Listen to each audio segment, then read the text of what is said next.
Olá, seja muito bem-vindo, seja muito bem-vinda. Hoje é segunda-feira, 18 de março de 2024. Estamos ao vivo hoje, o programa está sendo transmitido excepcionalmente ao vivo nessa segunda-feira, então se você está nos acompanhando agora pelo YouTube, você pode mandar sua mensagem aqui no chat. Você já sabe, aqui no Em Detalhes a gente sempre aborda uma temática, uma notícia importante do momento. A gente vai falar, claro, né, sobre os depoimentos, os 27 depoimentos que o Alexandre de Moraes derrubou o sigilo na última sexta-feira, a respeito do 8 de janeiro, do golpe, e a gente vai conversar com um velho conhecido de vocês, que já veio muito aqui no Em Detalhes, inclusive, o Leandro Demore, jornalista, apresentador aqui no CL também, que já está aqui junto comigo, já está com cadeira cativa, inclusive, aqui no Em Detalhes, né, Demore? Vamos falar com você de novo, querido. Tá faltando meu salário, né, Gabi? As pessoas podem achar que a gente está na mesma sala, com a mesma estante, mas não estamos, viu? São lugares diferentes. Não estamos, é que a gente está assim numa sinergia do Em Detalhes aqui já. Isso. Demore, vamos lá então falar sobre os depoimentos. A gente teve muito pano para manga, muitos detalhes esse final de semana para ficar analisando desses documentos todos. Mas uma coisa que já dá para dizer, e eu quero te perguntar aqui o que te chamou mais atenção, o que a gente pode destacar em tudo isso, mas uma coisa que dá para dizer com tranquilidade é que com a queda em todos esses, né, do sigilo, já dá para concluir com todas as informações reunidas que a gente tem até o momento que no topo desse organograma todo do golpe está o ex-presidente Jair Bolsonaro, né? Porque a tese de defesa até então do ex-presidente era de que a minuta do golpe nunca tinha passado pelas mãos dele, enfim.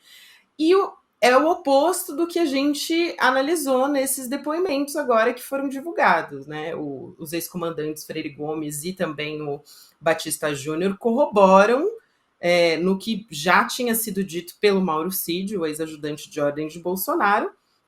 Então, eu te pergunto, nesse momento que a gente está, tem alguma outra. Qual que pode ser o outro recurso que a defesa do ex-presidente Bolsonaro pode recorrer? Ou se de fato agora o cerco já fechou e a gente deve ter o policiamento do ex-presidente Bolsonaro quanto antes?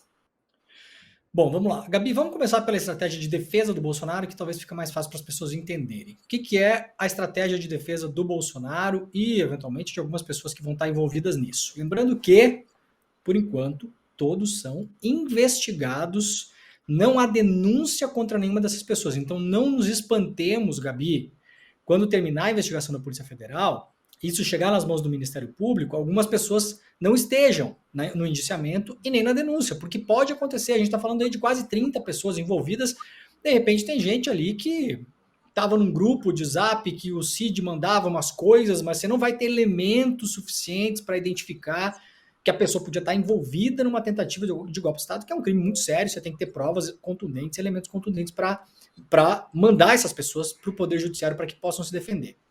Muito bem. Qual que é a estratégia de defesa do Bolsonaro? O Bolsonaro ele começou essa história toda negando tudo. Então, não sei, nunca vi, nunca falei sobre isso. E aí, quando começou a vazar os e-mails do Mauro Cid, lá na CPI do golpe, no ano passado, começou a mudar um pouco, falar isso aí é coisa do Cid, ele tinha autonomia, isso aqui são todas coisas que o Bolsonaro falou. O Cid tinha autonomia, é coisa dele. Quando começou a vazar coisas do Heleno, da BIM Paralela, isso é coisa do Heleno. De novo, tudo que o Bolsonaro falou. É um clássico do Bolsonaro abandonar os aliados de ocasião pela estrada para se autopreservar. O Bolsonaro ele não é louco, ele não é maluco, ele tem um instinto de autopreservação muito grande, né, Gabi? Ele não é um cara que rasga dinheiro, como se fala no popular. O que é que eles têm na mão agora, Gabi? Eles têm uma investigação que, aparentemente, por tudo que a gente já sabe, é uma investigação muito robusta. Vários personagens colocam o Bolsonaro em reuniões diversas onde se discutiu. Eu acho que até, o tema é até meio errado, minuta do golpe. Não é uma minuta do golpe. Aquilo ali era um discurso à nação. Aquilo era é o que o Felipe Martins é apontado como o autor intelectual e material desse discurso. Aquilo não é assim uma minuta. Minuta parece que é um negócio assim, um pré-planejamento, uma ideia vaga, uma intenção, que é o que o Bolsonaro vai alegar. Isso era uma intenção. Eu não posso ser punido por crime de intenção. Eu até falei com umas pessoas aí, mas assim, aquilo só saiu da minha cabeça, eu não fiz nada. Eu não fiz nada materialmente para evoluir para o planejamento. Essa é a grande diferença. A defesa do Bolsonaro vai falar em intenção, em ideia, né? Como quem diz assim, ora, você no seu dia a dia, Gabi, você não tem ideia de que, poxa, falando figurativamente, né? Eu quero matar aquela pessoa. Bom, você não pode ser punido por querer, né, o mal de alguém, só a partir do momento que você coloca em marcha um plano para tentar, eventualmente, fazer o mal para alguém. Essa é a defesa do Bolsonaro. Agora, ele já está no centro dessa história porque muita gente coloca ele no centro dessa história.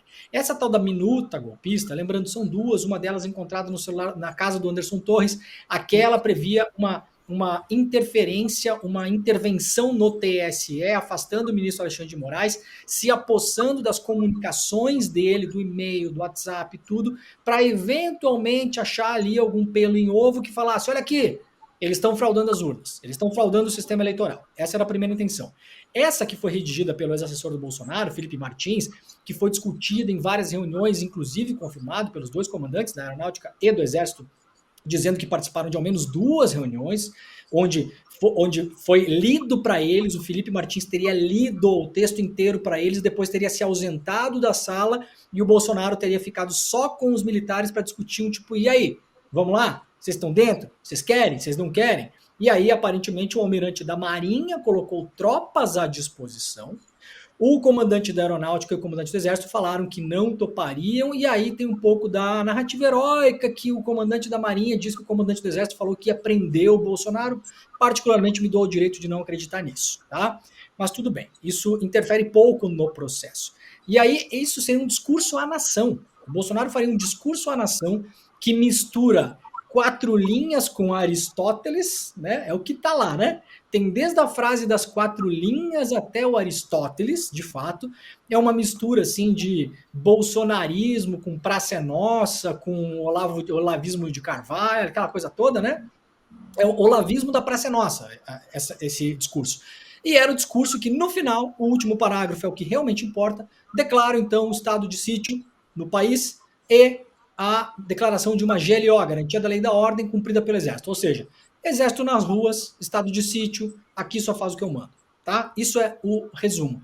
Então, Gabi, eu acredito que agora não tem mais muita saída para a defesa do Bolsonaro. Eles vão tentar insistir na tese de que, olha só, para ter um estado de sítio, teria que acionar o Congresso. Então o senhor acionou o Congresso? Não, eu não acionei o Congresso. Então, eu não fiz nada para colocar um plano em marcha, né? Agora, atentado de golpe de Estado, a gente não precisa esperar até que os tanques estejam na rua e vai aparecer um árbitro de futebol e apitar impedimento, né, Gabi?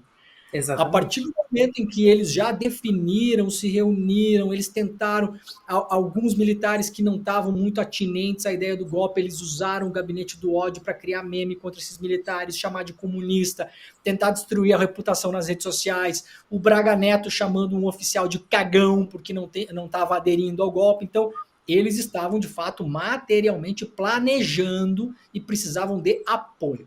Para fechar, Gabi, por que não deu o negócio? Por que não deu certo? Porque na reta final, a gente vai lembrar muito bem de 2022, no meio do ano para frente, vários movimentos jogavam contra o golpe. O principal deles, na cabeça dos militares, foi o posicionamento do exército americano e do parlamento dos Estados Unidos, que declararam publicamente, isso aqui não foi velado nem nada, publicamente, que as Forças Armadas brasileiras não deveriam se meter no processo democrático, ameaçando as Forças Armadas brasileiras, inclusive com retaliação, para cortar toda a cooperação militar das Forças Armadas brasileiras com as Forças Armadas dos Estados Unidos.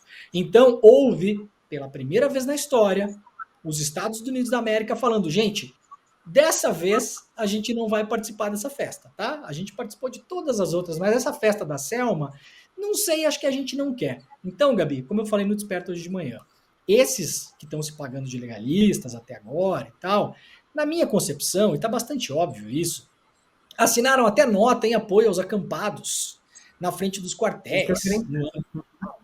Eu acho, Gabi, que eles foram indo na estrada junto com o Bolsonaro. Você imagina assim um trenzinho daquele de parquinho de diversão, tchutchu, sabe o tchutchu? Tava todo mundo no tchutchu. E aí eles foram indo no tchutchu. E quando chegou numa bifurcação, Gabi, tinha a estradinha da direita que dizia golpe. E a da esquerda dizia democracia. E aí todos esses caras aí, inclusive Freire Gomes, Batista Júnior e tal, eles andaram 100 metrinho na estradinha do golpe. E quando eles olharam para trás, tinha um monte de gente importante na visão deles, inclusive o exército dos Estados Unidos, falando: não, não, não, não, não, não. Se for por aí, o titio não vai dar o algodão doce lá no final da estrada. Aí alguns desembarcaram, voltaram para trás e pegaram a estrada da democracia forçosamente. Não foi por gosto, não, Gabi. Se tivesse dado certo, você acha que o Freire Gomes estaria hoje A, preso, B, no exílio, C, como ministro da Defesa? Qual que é a maior chance do futuro do Freire Gomes que não aconteceu, onde ele estaria? Então, general, fica para nós, né? Tem muita gente que vai comprar essa historinha, né, Gabi? Mas a gente acha que não tá muito afim de comprar essa história, não. Não, então, eu ia justamente entrar nesse ponto. Na real, você tocou aqui em vários pontos importantes. Alguns, acho que quando a gente olha para esse organograma agora, ficou bastante claro, né, que o Jair Bolsonaro estava nesse topo, e aí abaixo dele a gente tinha ex-comandantes, né, tinha também abaixo ex-assessores como o Felipe Martins, consultor jurídico como o Anderson Torres também, ex-ministro, né, de Bolsonaro. Mas a gente teve ali um dado momento que também tinham outros planos caso o golpe não desse certo, que você também já trouxe aqui alguns também, né? Que tinha a GLO, que foi inclusive defendida pelo José Múcio, né? Não podemos esquecer que ele defendeu a GLO. Seria então um poder passado para a mão dos militares, né? E olhando em retrospectiva, foi muito importante a decisão do governo de não ter baixado essa operação, porque a gente poderia, né, essa garantia da lei da ordem, depois do 8 de janeiro, poderia ter colocado a gente nas mãos do Exército. Esse era o plano A. Agora, a gente tinha também, ali na arquitetura de Bolsonaro, na arquitetura do golpe, o plano B seria um estado de defesa, estado de sítio, né? Existia uma preocupação inicialmente de ter um verniz, vamos dizer assim, de legalidade, né, Demore? Eu acho isso muito importante, porque no passado isso também aconteceu, né? Ninguém dá golpe assim abertamente. Existe uma preocupação de dar um tom de legalidade para essa história toda. Então, justamente isso que Bolsonaro, no dia 25 de fevereiro, inclusive, quando ele foi à Paulista, né, subiu no palanque, fez discurso, ele corroborou com isso, porque ele disse: golpe usando a Constituição, tenha santa paciência. E foi ali que ele corroborou com tudo isso, mostrando que, na verdade, existia um plano B para toda essa história. Agora, dei toda essa volta para te perguntar o seguinte, né, sobre o indiciamento. Bolsonaro não vai escapar, provavelmente, de um indiciamento até a metade desse ano. Quero te perguntar também sobre papel de pessoas como Braga Neto, Augusto Heleno, né, que falou em virada de mesa na reunião gravada, Paulo Sérgio Nogueira. E aí, a gente está falando aqui dos generais legalistas, né, e que muita gente justamente está comprando esse discurso. Mas não significa achar que os depoimentos dos comandantes, né, os ex-comandantes do Exército e também da Aeronáutica eram patriotas legalistas, né? Tem um contexto de investigação, claro, que está acontecendo, mas mesmo em papel de testemunha, a pessoa ela tem a intenção de salvar a própria pele. Então eu acho que é importante a gente trazer aqui que ao longo dessa história, tanto o Freire Gomes como o próprio Batista Júnior, eles tiveram atitudes dúbias em relação ao golpe, como você disse, né? Eles foram caminhando por aquela estrada e aí quando eles viram que, opa, peraí, vou desembarcar dessa história porque não deu muito certo. Mas quero te perguntar sobre o indiciamento dessas pessoas para além de Bolsonaro, qual que deve ser o caminho agora? Olha, Gabi, o seu resumo é perfeito e assim, a gente vai ter que entender agora, a partir da investigação, eu gosto sempre de repetir para a nossa comunidade, nós não temos acesso à investigação. Tudo o que nós estamos comentando é baseado em uma realidade filtrada por vazamentos. Isso é super importante, Gabi. quer dizer que é verdadeiro, que não é, que não sei o quê. Não, gente, o que a pessoa falou no depoimento, ela falou. As provas, o celular do Mauricídio, o que tá de print aí, que tinha minuta golpista no celular, tinha minuta golpista. Tá aí, entendeu? Ninguém tá dizendo. É óbvio que isso não foi forjado. Óbvio que isso não é falso. Agora, nós não temos acesso ao inquérito. Por que isso é importante na fase de indiciamento agora? Porque os crimes, tirando algumas exceções, tá, Gabi? Tem crimes de multidão, tem alguns crimes que você pode, por exemplo, pegar uma multidão e denunciar várias pessoas pelo mesmo crime sem necessariamente individualizar os crimes, tá? Isso são exceções. Mas na regra, você pegar agora o que aconteceu no Brasil, você vai ter que individualizar as condutas. Então, quem vai cair no artigo 359-M? Quem vai cair no artigo 359-L? Quem vai cair no artigo não sei o quê? Você vai ter que ir olhando e falando, ó, esse aqui, todos. Vamos denunciar por todos os artigos. Por quê? Porque tem provas e indícios disso. Esse outro fulano aqui, por exemplo, um funcionário público que tenha ouvido do Bolsonaro uma ideia de dar um golpe de Estado, viu que o cara estava se movimentando, era alguém que tinha poder e posição para tomar alguma atitude e não tomou. Pode cair num crime de prevaricação, por exemplo. Estou aqui usando em tese, tá, Gabi? Então a gente não sabe quais serão as condutas individualizadas de cada um deles. A ver, a esperar, tá? O núcleo ali muito próximo, me parece que o Paulo Sérgio, que era o ministro da Defesa, é um cara que está sendo muito apontado, porque agora é a fase de apontar o dedo para os outros, né, Gabi? Ninguém quer ficar com a bucha na mão, né? Os caras estão dançando. Esses dias eu vi um cartoon muito sensacional. Sabe aquela dança da cadeira? Tinha uma cadeira no meio do desenho e tinha vários generais correndo em volta. E aí na cadeira estava escrito legalista, né? Então a hora que parar a música, alguém vai querer sentar. E os outros vão ficar em pé. Então, assim, tem muita gente correndo para isso, Gabi. Agora, pense o seguinte, do ponto de vista dos comandantes, tá? Pega o Freire Gomes, por exemplo. O Freire Gomes, ele tem uma posição de defesa muito confortável. Por quê? Porque ele, ao mesmo tempo em que corrobora uma intenção e um planejamento, porque não é só intenção, os caras saíram da intenção para... Quem faz reunião com o comandante militar 2, 3 vezes, está planejando, não está viajando sozinho, deitado na cama, olhando para cima, né, com a luz apagada. A pessoa está agindo, há um planejamento para isso. Isso não é uma intenção. A intenção era assim, se o Bolsonaro pensasse ou desabafasse com alguém um dia, ai meu Deus, como eu queria dar um golpe, sabe? Isso é uma intenção, isso é uma vontade, isso é um desejo. Agora, o Bolsonaro, ele planejou. Então, o Freire Gomes, ele reforça a ideia do planejamento, que já está corroborada por outros depoimentos, entre eles o do Mauro Cid, e por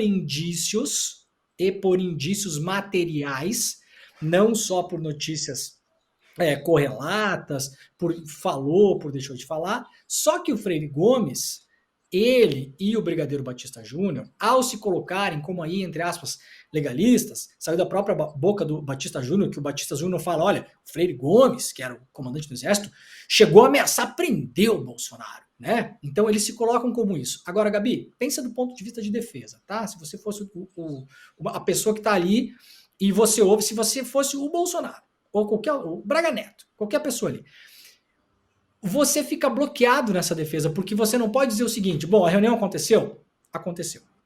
O que é que foi falado lá dentro? Olha, foi falado isso, segundo o depoimento do Cid, do Freire Gomes, do fulano, do Beltrano. Então não adianta o Bolsonaro sozinho chegar e falar que não. Porque você tem 2, 3, 4, 5 pessoas corroborando isso, você pode fazer a cariação, você tem provas por WhatsApp que as pessoas se mandaram depois, acabei de ter uma reunião, pá. Então não adianta negar. Até a minuta do golpe teve em celular, né?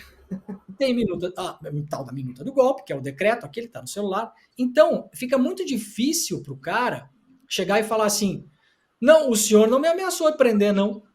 Daí o cara vai falar, ameacei sim. Não ameaçou não. Tá, mas a conversa foi que o senhor estava tentando mostrar a minuta e ter um golpe de Estado. Sim ou não? Sim, isso não tem como negar. Bom, então se ameaçou prender ou não, Gabi, é irrelevante. Isso só beneficia o Freire Gomes. Por isso que eles adotaram essa estratégia, porque é muito difícil que eles sejam desmentidos no contexto. sabe? Assim, a intenção do Freire Gomes era ser legalista. Ele não embarcou no golpe, como de fato aparentemente não embarcou. Não colocou tropas à disposição. Então pode até sair com uma frase heróica dizendo que eu prenderia o Bolsonaro se ele tomasse alguma atitude, porque no contexto, para quem está sendo acusado, fica muito difícil você se defender em relação a isso, porque você vai ter que confirmar a conversa. Então, dificilmente eles vão contrastar o que o Batista Júnior da Aeronáutica e o Freire Gomes do Exército falaram, porque o todo é que importa.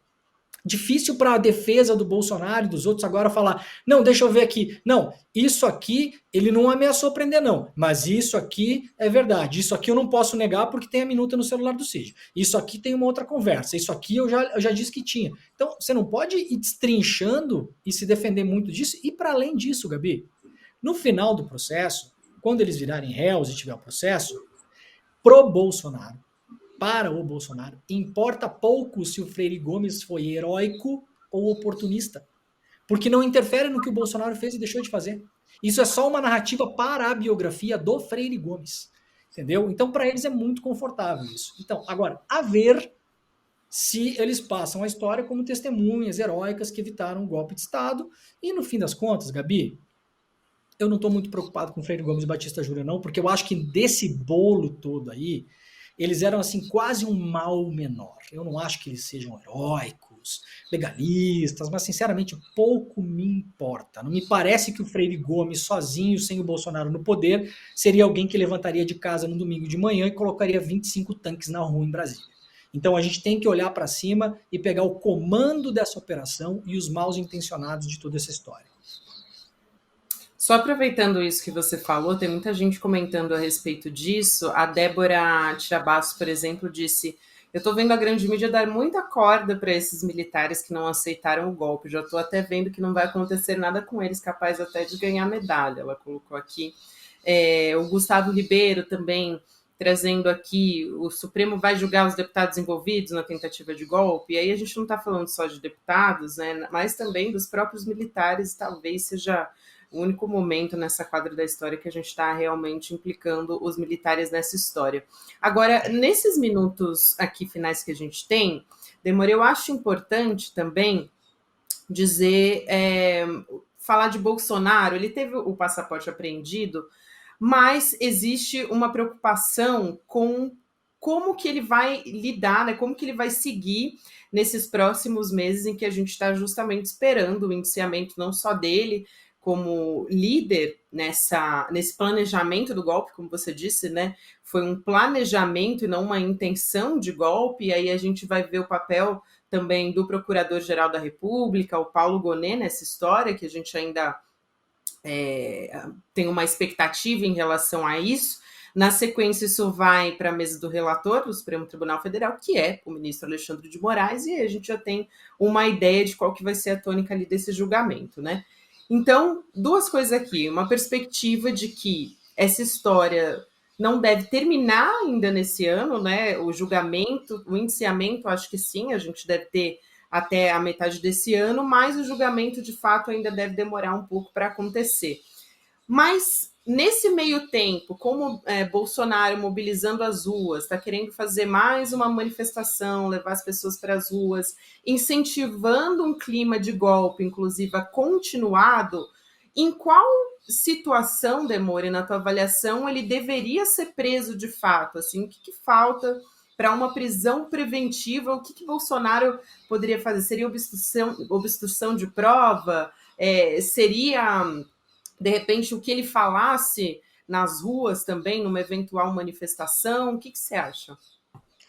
Olha, Gabi, obstrução de prova nesse ponto do inquérito eu acho que já fica mais bem difícil, tá? Você não vai obstruir prova, assim, isso era uma coisa que eu reiteradamente falo, fui muito contra, inclusive a prisão na Lava Jato de personagens absolutamente excretíssimos como Eduardo Cunha, né?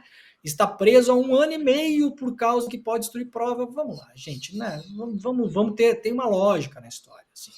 Se era para destruir prova, já destruiu o que podia. Ponto. Coação a testemunhas, pode ser. Pode acontecer. Pode estar acontecendo, inclusive, com o Mauro Cid, tá? Porque tá dando um cavalo de pau na história aí. Pode ser uma estratégia da defesa do tipo, já entreguei tudo que sabia para não ir preso e para me livrar, e ao mesmo tempo eu vou ficar publicamente de bem com o Bolsonaro, dizendo que ele não tentou golpe nenhum. Pode ser.